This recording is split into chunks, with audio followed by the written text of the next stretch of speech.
ఎందుకు దేవుణ్ణి పూజించాలంటారు మరి? ఇప్పుడు మనకి షోడశోపచారం ఉంది కదా, దానిలో మనం దేవుణ్ణి రమ్మంటున్నాం, తినమంటున్నాం, చేతులు కడుక్కోమంటున్నాం, కాళ్ళు కడుక్కోమంటున్నాం, టవల్ తీసుకోమంటున్నాం, అన్ని చెప్తాం.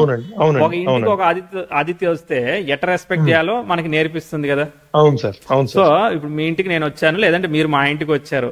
సో నేను రెస్పెక్ట్ఫుల్ గా మిమ్మల్ని చూసుకుంటే మీరు కొంచెం ఒక చిరునవ్వు అయితే ఉంటుంది. చెప్పు నీకేం కావాలో చెప్పు అని అడుగుతారా లేదా? అంతే కదా సార్.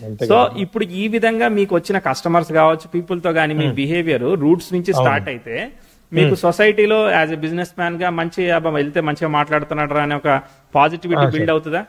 అంతే కదా సార్. ఆటోమేటిక్ గా అప్పుడు మీకు ప్రాస్పెరిటీ వస్తుందా? అవునండి. సో అది నేను పూజ నుంచి నేర్చుకున్న విషయం. చిన్న చిన్న వాటికి అసలు నువ్వు తలుసుకుంటే చాలా అయిపోతుంది.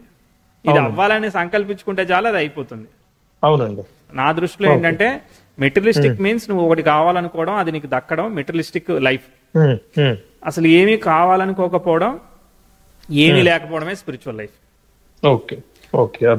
తర్వాత మనకి వైదికంగా ఇప్పుడు హోమము, తర్వాత దేవాలయ దర్శనము, తర్వాత ఏంటిది జపము, తర్వాత నెక్స్ట్ తర్పణము, ఈ 4 ఉన్నాయి కదా. అంటే మేషము, వృషభము, మిథునము, కర్కాటకం, తర్వాత ఆకాశం. సో ఇవన్నీ ఒక్కొక్కటి చెప్తుంది. ఏంటిది?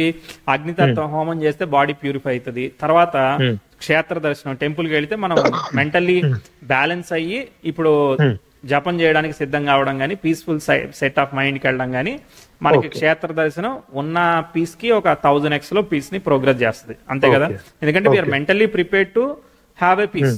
అందుకోసం మనం పోతున్నాం. సో అది చేస్తుంది. అక్కడ ఉన్న క్షేత్రం, ఆ జియోమెట్రిక్ పొజిషన్ అనేది మనల్ని చేయగలిగే శక్తి ఉంది. దానికి రకరకాల సైంటిఫిక్ ఎవిడెన్సెస్ ఉంటాయి. అవన్నీ ఓకే. దాని తర్వాత నెక్స్ట్ ఏంటిది? జపం చేసినప్పుడు ఇప్పుడు ఒక 10,000 జపం చేసిన రోజు మీరు చూడండి, 1000 జపం చేసిన రోజు చూడండి, 100 జపం చేసిన, ఏమీ చేయని రోజు, చాలా స్ట్రెస్ఫుల్ గా ఉన్న రోజు చూడండి. సో మీరు డే అంతా ఎగ్జాస్ట్ అయిపోయినప్పుడు సాయంత్రం ఒక చిన్న విషయం అడిగితేనే మీరు ఇసుక్కోవచ్చు. 10,000 జపం తర్వాత పెద్ద ప్రాబ్లం చెప్పినా కూడా దాన్ని సాల్వ్ చేయొచ్చు అనే మైండ్ సెట్ ఉండొచ్చు. ఇప్పుడు ఈ జపం మీకోసం జరిగిందా, దేవుడి కోసమే చేసామా? మనం కూర్చుని ఆయనకి ఏదన్నా బ్యాలెన్స్ పంపిస్తున్నావా?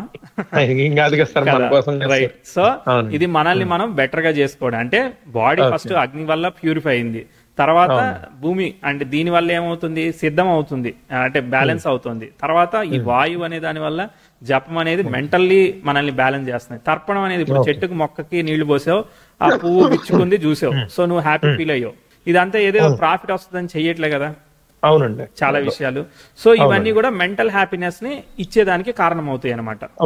సో ఈ సిస్టమ్ ఏదైతే ఉన్నదో ఇదంతా మన రిలీజియస్ దానిలో ఇంక్లూడ్ అయ్యి అడాప్ట్ అయ్యి ఉన్నది. రకరకాల రీజన్స్ తో అడాప్ట్ అయినది. సో ప్రతిదానికి ఒకసారి సైంటిఫిక్ రీజన్ ఉండొచ్చు, ఉండకపోవచ్చు.